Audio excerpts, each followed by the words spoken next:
Mi się ostatnio zdarzyło, że wyszłam do pokoju mojego syna i był bałagan i jakoś tak zapomniałam, co się wtedy mówi, jak jest się matką, a jest bałagan w pokoju syna.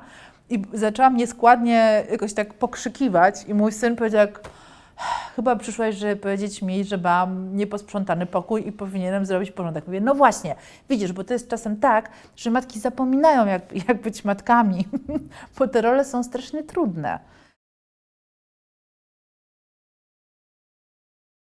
Pamiętam pamiętnik malarki Zofii Stryjeńskiej, która miała 2 dzieci i która jechała, to było jeszcze przed wojną, w okresie dwudziestolecia międzywojennego, która opisywała, jak wsiadała do pociągu, kiedy jechała do Paryża przygotowywać tam wystawę, Pawilon Polski. I miała rulony swoich prac i na peronie stała jej 2 dzieci z ciocią, która miała się tymi dziećmi zająć w czasie jej nieobecności. I ona patrzyła na te dzieci przez okno pociągu, jechała po prostu w fantastyczną przygodę życia, wyzwanie zawodowe i wielki prestiż i widziała 2 swoich dzieci na peronie i była tak rozdarta wewnątrz siebie, że podarła część swoich prac w rulonach, po prostu w szale, ona była taka dość choleryczna, podarła w szale te rulony w przedziale pociągowym, jadąc do super wspaniałej pracy wymarzonej, której wiele osób jej zazdrościło. Ale widziała te dzieci i nie wiedziała, co ma zrobić w związku z tym. Nie mogłam przestać czytać właśnie dlatego, że gdzieś to napięcie między byciem artystką a byciem matką było bardzo silne i napędzało ją do pracy i odpychało od niej. I to jest takie dziwne jakby napięcie między tym, że z jednej strony jesteś w pracowni malarskiej i wiesz, że jeżeli nie będziesz malowała, czy nie będziesz tworzyła, to po prostu zdechniesz, a tym, że masz dzieci i kochasz je nad życie. Ale nie możesz ich wziąć do pracowni, bo są małe i po prostu zjedzą farbę. I ty nie będziesz mogła pracować, dzieciom się coś stanie, po prostu tragedia. Ja sama pamiętam, jak mój syn był mały i go zabierałam na spotkania autorskie albo warsztaty, które prowadziłam i to po prostu był Saigon. Ja po 2-3 godzinach czułam, jakbym przekopała 100-kilometrowy rów, bo byłam spocona, musiałam tu z jednej strony myśleć, co mam mówić, co robić, tu kątem oka patrzeć, czy sobie nie rozbije głowy i czy nie wyleci przez drzwi i zniknie, a z drugiej strony jakby chciałam go brać ze sobą, chciałam z nim spędzać czas, nie chciałam się z nim rozstawać i to po prostu, to były rzeczy nie do pogodzenia. I myślę, że to darcie rulonów swojej pracy jest dla mnie bardzo symboliczne i to jest taki dla mnie też obraz tego, że nie ma work-life balance, po prostu nie istnieje. My jako matki przypuszczam, że większość z nas będzie notorycznie w szale między takim rozkrokiem robienia wspaniałych rzeczy, albo niewspaniałych, ale takich, które i tak trzeba zrobić w pracy, a byciem z naszymi dziećmi. Po prostu nie da się tego pogodzić tak zupełnie z uśmiechem, jak z kolorowego prospektu projektu z Unii Europejskiej. Że to zawsze musi być po prostu jakieś takie napięcie nasze między tym, co my byśmy chciały robić, jakbyśmy chciały spędzać czas z naszym dzieckiem czy naszymi dziećmi, a tym, jak my byśmy same chciały żyć. Nawet to, że mój syn zostaje w dobrych rękach mojego partnera, a jego ojca i naprawdę się nic nie dzieje, to moje jakby poczucie winy jest niesamowite i to jest gdzieś we mnie przez ten cały czas, mimo tego, że naprawdę jakoś gdzieś sobie to w głowie wałkuję i nie staram się jakby wpędzić to poczucie winy.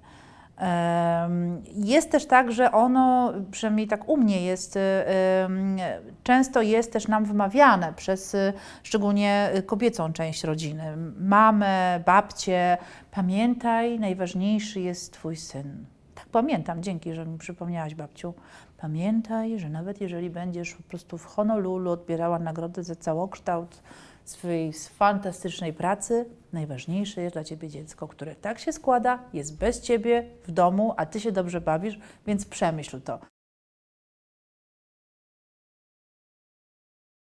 Ja urodziłam dziecko dość wcześnie, miałam dopiero co 24 lata, byłam między 4. a 5. rokiem studiów i studia skończyłam o czasie, po prostu pisząc magisterkę z dzieckiem na ręku. I od samego początku obiecałam sama sobie, że nigdy nie będę pokazywała sobą, jak ja cierpię w związku z tym, że mam dziecko. I te teksty, które raczą nas różni ludzie, no zobaczysz, urodzisz, to się skończy wszystko. To dopiero się usadzisz w domu. Ja zawsze podróżowałam i pamiętam, że moja mama mówiła, no to poczekaj, teraz dziecko przyjdzie, to się skończy. Ja myślę sobie, o Jezus Maria, absolutnie, nie ma takiej możliwości. I po prostu brałam go pod pachę i podróżowałam z nim. I pomyślałam, że i tak samo jak chodziłam na koncerty, no dobra, chodziłam bardziej pod koncerty, jak on był mały, ale właśnie nawet jakby nie czerpiąc z nich nic, bo tam nawet nie wlazłam, ale byłam z tym wózkiem przed klubem i miałam poczucie, że są wokół mnie żywi ludzie, a ja nie robię sobie w głowie czegoś takiego, nie możesz teraz iść, gdyż masz małe dziecko. Nie możesz, bo już się skończyło. No nie, nic się nie skończyło, ja żyję cały czas. To, co mnie zaskakuje, kiedy myślę o tym teraz oczywiście, jakby z takiej perspektywy tam, nie wiem, no ponad dekady, to to, że ja jakoś w tym wszystkim strasznie nie cierpiałam. To znaczy, to było takie zaskoczenie, które wydawało mi się, być może jakby było ono pokłosiem takiego jednak straszenia macierzyństwem. Dziecko to jest obowiązek, dziecko to jest problem, a zobaczysz, jak zacznie ząbkować, a zobaczysz, jak zacznie raczkować. Tak, Jezus Maria, no to kiedy to będzie, to zobaczę. No a potem się okazywało, że on po prostu jest super młodym, małym człowiekiem, który bardzo szybko ma zauważalne własne cechy charakteru i osobowość i to jest naprawdę niesamowite patrzeć na niego i jakoś współtowarzyszyć mu w tym wszystkim. Oczywiście ja mówię to z perspektywy osoby, która miała chciane dziecko, wyczekiwane dziecko, zdrowe dziecko. Rozumiem, że dla kobiety, która nie była przygotowana na macierzyństwo, albo która ma trudne macierzyństwo z różnych stron ekonomicznych, zdrowotnych i tak dalej, braku wsparcia ze strony najbliższych, że to może być zupełnie inna opowieść. Dlatego zawsze, kiedy też mówię o macierzyństwie i to takiej właśnie z bardzo, no tak jak teraz, prywatnej perspektywy, mojej własnej, to mam gdzieś cały czas takie poczucie wdzięczności, nie wiem, do losu, że jest i było tak, a nie inaczej, że miałam możliwość, żeby w sumie beztrosko patrzeć na to, jak mój syn rośnie.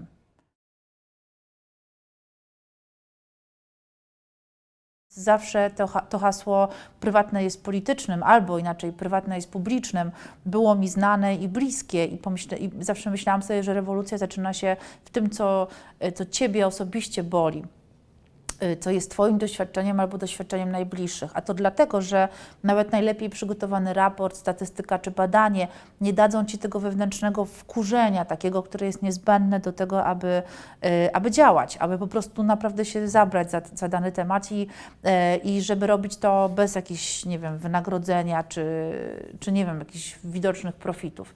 Robić to dlatego, że po prostu coś z tym musi być zrobione. Ja pamiętam, że jakby jednym z pierwszych uczuć, czy takich dojmujących uczuć na początku działalności fundacji, to było takie, mówiłyśmy do siebie, ej dziewczyny, ale no chyba już ktoś robił coś na ten temat, no to musimy sprawdzić to. Ej, no nic nie znalazłam, ja też nic.